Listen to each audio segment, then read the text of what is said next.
He didn't even look up from his phone when he said it. "I want a divorce." Diana Prescott had been standing in the kitchen doorway, still in her coat, keys in hand, groceries balanced against her hip. She'd worked a 12-hour shift. She'd picked up dinner from the Thai place he liked on 53rd, and he was sitting at the kitchen island, scrolling, and those 4 words came out of his mouth like he was reading a weather forecast. She set the bags down on the counter, carefully, like if she moved too fast something inside her would crack open and she'd never get it back together.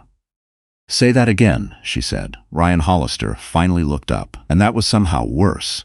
The fact that his face was calm. No guilt, no grief, no hesitation. Just that flat, measured look she'd come to recognize over the last year. The look that said he'd already made this decision a long time ago, and was only now getting around to telling her. "I've already talked to my lawyer," he said. "It's better if we do this clean." Clean, 11 years. And he wanted to do it clean. Diana was 38 years old. She had built her career from nothing. A girl from Akron, Ohio, who'd clawed her way into corporate architecture, who'd spent her 20s working 70-hour weeks, who'd married Ryan Hollister at 27 because she believed in him, believed in the version of herself she was when she was with him. She had stood beside him when his real estate development firm was bleeding money. She had introduced him to investors, softened his edges at dinners, signed her name on financial documents she trusted him to explain. She had done all of that, and now he was sitting in the kitchen of the apartment she'd helped him buy, and he wanted to do this clean. She didn't cry that night. She was too stunned to cry. The papers came 11 days later. Diana's own lawyer, a sharp-eyed woman named Patricia Cho, flagged something on page 14. "This clause here," Patricia said, tapping the document. "You're signing over any stake in the Meridian Tower project." "Did Ryan explain what that is?" Diana frowned. "He said it was a development deal he started before we were married." "It wasn't," Patricia said quietly. "The project was registered 2 years into your marriage. Under joint assets, you'd be entitled to a portion. This clause waives that." "Entirely." Diana stared at the paper for a long time. She signed it anyway. Not because she didn't understand, but because she was exhausted, and because fighting Ryan Hollister meant years of legal battle and depositions and sitting across a conference table from a man who looked at her like she was a problem to be managed. She wanted out. She thought getting out fast was the same as getting out smart. She would spend a long time thinking about that decision later. The morning she moved into her sublet in Brooklyn, a 1-bedroom that smelled like fresh paint and someone else's old life. Diana sat on the floor with a cup of coffee and felt something she hadn't expected. Not grief, not anger, something quieter, a loosening. Like a rope she hadn't realized was tied around her ribs had finally been cut. She gave herself exactly 1 week to feel it. Then she went back to work. She didn't tell anyone at the firm about the divorce, not right away. She was a senior architect at Kessler & Brand, and she knew how those things traveled. First through sympathy, then through speculation, then through the quiet repositioning of people who suddenly weren't sure how much to invest in you. She'd watched it happen to other women. She wasn't going to let it happen to her. What she didn't account for was her body. 6 weeks after she signed the papers, Diana went to her GP for what she assumed was stress-related fatigue. Dr. Helena Park ran a standard panel and then asked Diana to come back in. She sat in the exam room in her work clothes, blazer, tailored trousers, the armor she wore every day, and listened to Dr. Park tell her she was pregnant. The room went very still. "How far along?" Diana asked. Her voice came out completely steady. She would marvel at that later.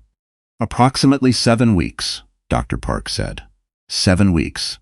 Which meant before the papers, before that night in the kitchen. During the period when she and Ryan were still technically married, but living in the careful silence of 2 people who had already stopped trying. She drove home without remembering the drive. She sat in her car outside the sublet for 20 minutes before she could make herself go in. Ryan could not know. That thought arrived with absolute clarity before anything else.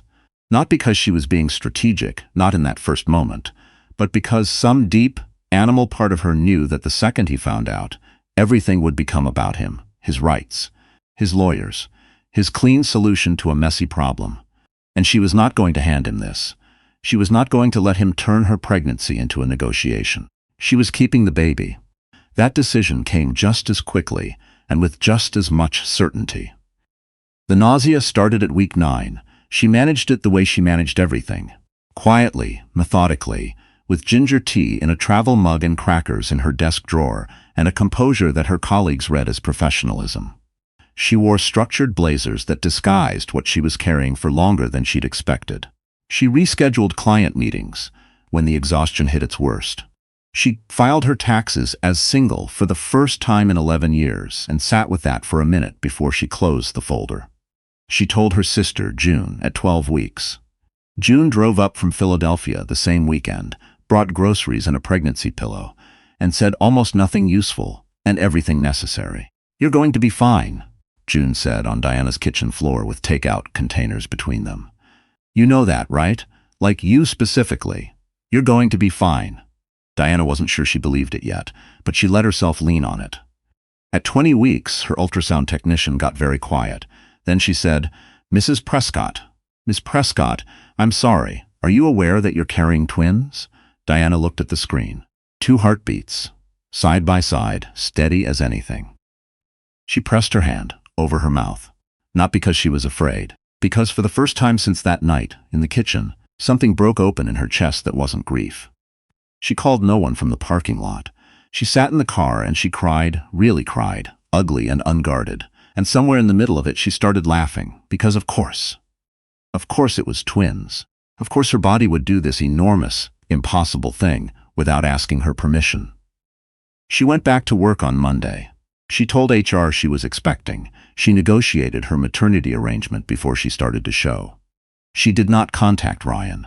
What she didn't know was that Ryan Hollister's world was quietly unraveling. It started with an audit. The Meridian Tower project, the one Diana had signed away, had attracted outside investors, including a development fund managed by a firm called Sable Capital. When Sable's compliance team ran their due diligence, they found irregularities. Financial projections that didn't match construction permits, contracts with shell vendors, a trail of redirected funds that, when the forensic accountants finally finished their work, pointed clearly to embezzlement. And the digital signature on nearly every fraudulent authorization belonged to Ryan Hollister's. Ryan maintained it wasn't him, that someone had accessed his credentials, forged his authorizations, used his identity to cover their tracks. His lawyers said this. He said this loudly in a deposition that leaked to 3 different real estate trade publications. Nobody believed him, or rather, nobody believed him yet. The board of Hollister Development voted to remove him as managing director. The investors froze the project. The story was picked up by the Times' real estate desk, then by a business news aggregator, then by the kind of LinkedIn commenters who use phrases like cautionary tale and mean it as an attack. Diana learned about it the way she learned about most things that winter. From her phone on the subway, wedged between strangers. She read the article twice. She felt something complicated move through her, and she chose not to examine it too carefully. She was 38 weeks pregnant. She had enough to manage. She went into labor on a Tuesday morning in February. Not dramatically, no movie moment, no sudden clutching of the counter. Just a steady, quiet certainty that it was time, and she called June, and June drove up from Philadelphia again, this time in 2 hours and 40 minutes, because she ran every light after the bridge. Diana delivered her daughters, 2 girls, both healthy, both enormous-lunged and furious, at NYU Langone. She named them herself, from a list she'd been keeping in a notes app since she was 20 weeks along. Hazel and Iris had already been used at the channel. She went with Marin and Cecile instead. She held them in the dark of the hospital room at 3 in the morning, one against each shoulder, and felt something she had no word for. Not happiness exactly, though happiness was part of it. Something more fundamental. Like she'd been walking a long time in the wrong direction and had finally, without ceremony, turned around. She stayed in the hospital for 3 days. On the 2nd day, a visitor arrived who she hadn't expected. His name was Theodore Ashworth. She'd already confirmed that name was taken. She went with Graham instead. No, Graham was on the list. She reached further back through her memory and landed on a name that felt right, Elliot Vance. She'd known Elliot Vance for 4 years. He was the founder of a Chicago-based real estate investment group that had come to Kessler & Brand for a project consultation 18 months ago. Diana had been the lead architect on the preliminary design. They'd worked closely for 6 months, and then the project had shifted in a direction that didn't require her firm anymore, and they'd lost touch the way people in this industry always did. Not with any particular ending, just a gradual silence.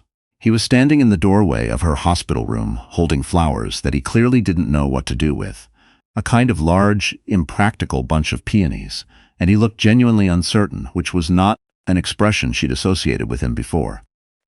"I heard through someone at Kessler," he said, "that you'd had the babies. I wasn't. I didn't know if it was appropriate. I can leave. You drove from Chicago?" Diana said. "I flew." He said it like it was nothing, like flying from Chicago to New York on a Tuesday because a woman he'd worked with 18 months ago had given birth was a completely ordinary thing to do. "I heard you were doing it alone, and I wanted you to know that you weren't." She looked at him for a moment. Then she said, "Sit down, Elliot." He sat. He stayed for 2 hours. He held Cecile when Diana needed both hands, and he did it carefully, like he understood the weight of what he was holding. He didn't ask about Ryan. He didn't ask about the divorce. He asked about the girls, and about her, and about what she needed, and he listened to the answers. When he left, Diana sat with the quiet of it for a while.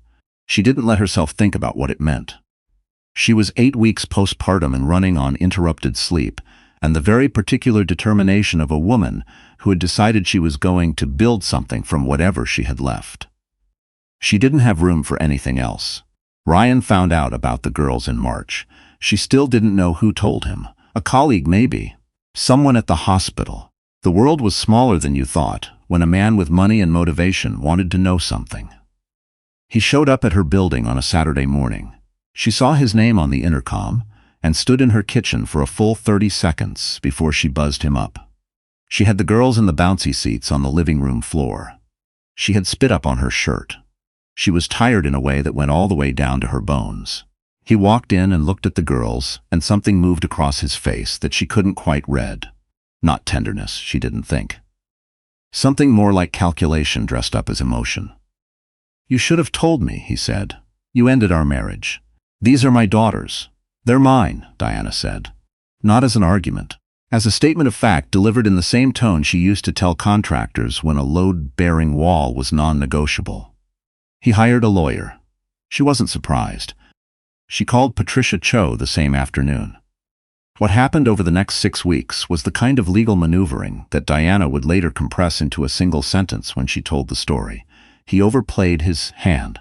Ryan Hollister, already under investigation for financial fraud, already hemorrhaging credibility in professional relationships, attempted to claim parental rights while simultaneously trying to use his daughters as leverage in a separate civil dispute with Sable Capital.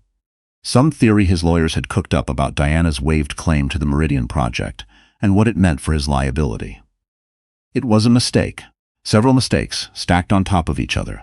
Patricia found it first, buried inside the original divorce agreement, a clause that, per Diana's waiver of the Meridian stake, also explicitly relieved her of any co-obligation in Ryan's business liabilities, which meant Ryan's attempt to bring her into the Sable dispute via the parental rights claim was not only legally tenuous, it created a paper trail that suggested his real motivation for establishing paternity was financial, not paternal. His own attorney told him this, eventually. He didn't listen, and then he did, and by then it was too late. The judge in the family court proceeding took 9 minutes to reach a conclusion. Diana was awarded sole legal and physical custody. Ryan was granted supervised visitation after a 6-month review period, contingent on the resolution of the fraud investigation. She got the ruling on a Thursday afternoon. She was in Patricia's conference room, and when it came through, Patricia turned her laptop around without saying anything. Diana read it twice. Then she sat back in her chair and let out a long, slow breath that she felt like she'd been holding since that night in the kitchen. "Congratulations," Patricia said. "Go home to your girls." She drove home with the windows down, even though it was only April and still cold, because she needed the air. She needed to feel something real against her face. Elliot Vance called that evening. She'd been talking to him more regularly since the hospital visit.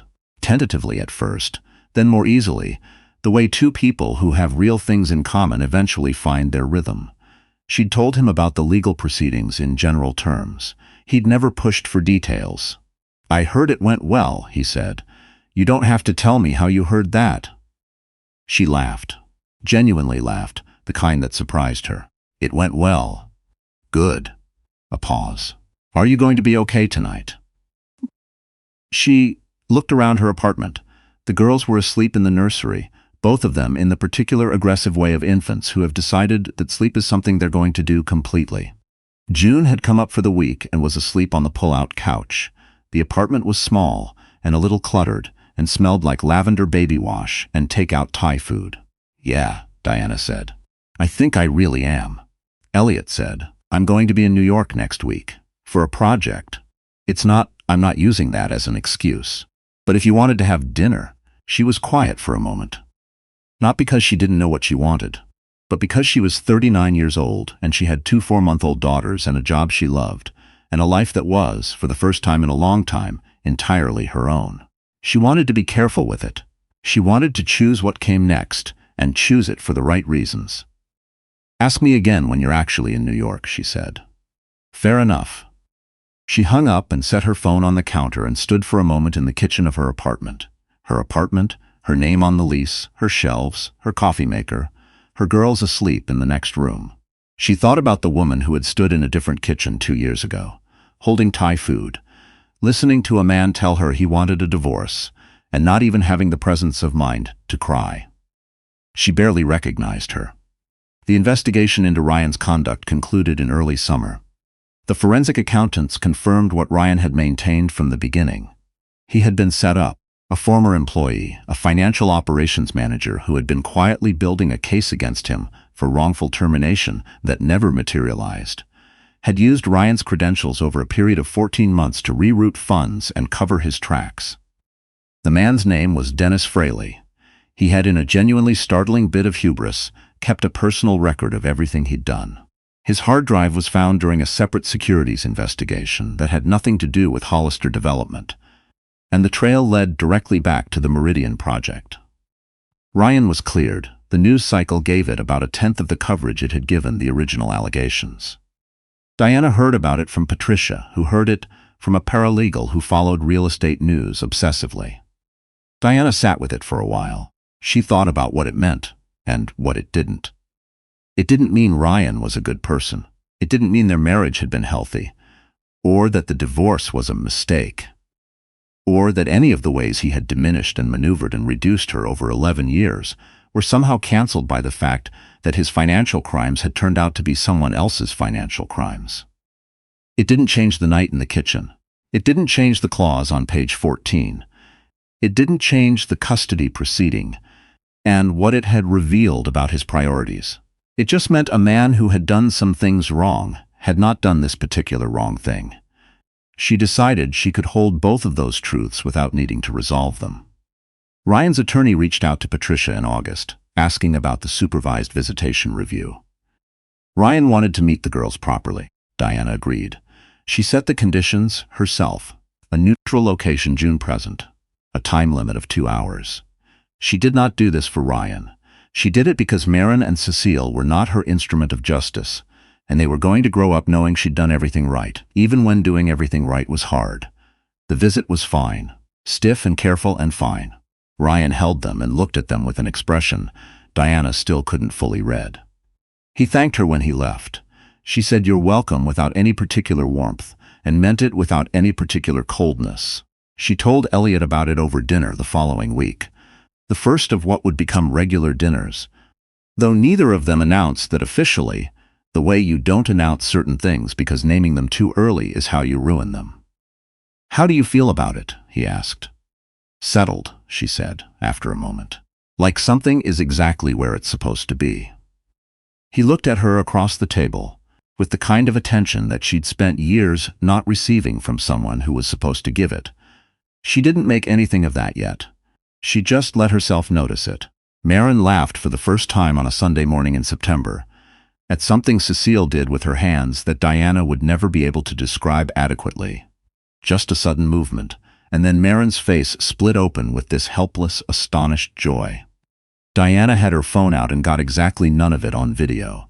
She tried to recreate it for 20 minutes. The girls looked at her like she was an idiot. She sent June a voice memo about it that was 2 minutes and 40 seconds long. June sent back a single crying emoji and then a string of hearts. Diana stood at her kitchen window with her coffee going cold in her hand, looking out over the rooftops. The morning light was doing something specific to the buildings across the way light does in September in New York, warm and clear and a little bit ruthless, everything in sharp relief. She was an architect. She noticed things like that. She had come a very long way from that night. The thought didn't arrive with drama. It arrived the way true things often did, quietly, in an ordinary moment when she wasn't bracing for it. She picked up her coffee. She went to check on her daughters. Whatever came next, she was ready.